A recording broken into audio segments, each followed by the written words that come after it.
Nous avons des très bons négociateurs, une très bonne équipe qui travaille depuis longtemps dans ce domaine. Mais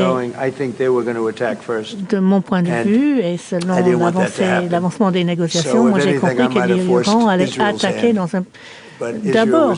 Et donc j'ai peut-être forcé la main à l'Israël, mais l'Israël était prêt, nous étions prêts, et c'était un impact très puissant parce que quasiment tout ce qu'ils ont a été éliminé. Ils ont de moins en moins de missiles.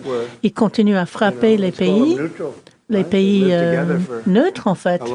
Ils ont coexisté depuis longtemps avec certains pays et je pense que ces pays ont été étonnés d'être la cible des frappes iraniennes.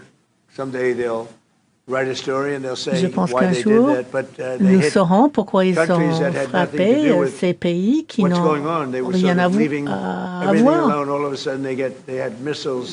Des pays qui étaient tranquilles et tout d'un coup, ils ont reçu des missiles. Cela montre le niveau du mal. Car ils ont attaqué des pays qui étaient plutôt des pays amis en frappant des infrastructures civiles, des hôtels, des immeubles d'habitation, alors que nous choisissons avec plus de soin nos cibles. Ils n'ont plus de protection aérienne, ils n'ont plus la capacité de détecter les frappes entrantes. Donc, ils vont souffrir. Mais ce sont des mauvaises personnes. Ils ont tué 35 000 personnes, 35 000 manifestants dans les 3 semaines qui nous précèdent. Et le dirigeant est parti. Vous savez, 49 personnes ont été tuées en même temps que lui.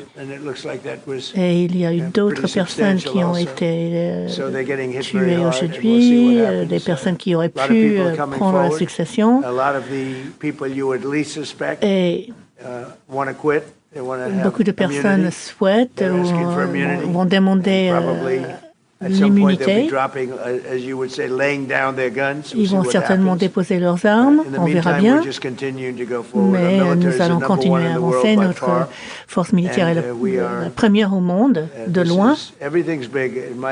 Et pour moi, tout est grand. Venezuela, c'était grand. Ceci est grand.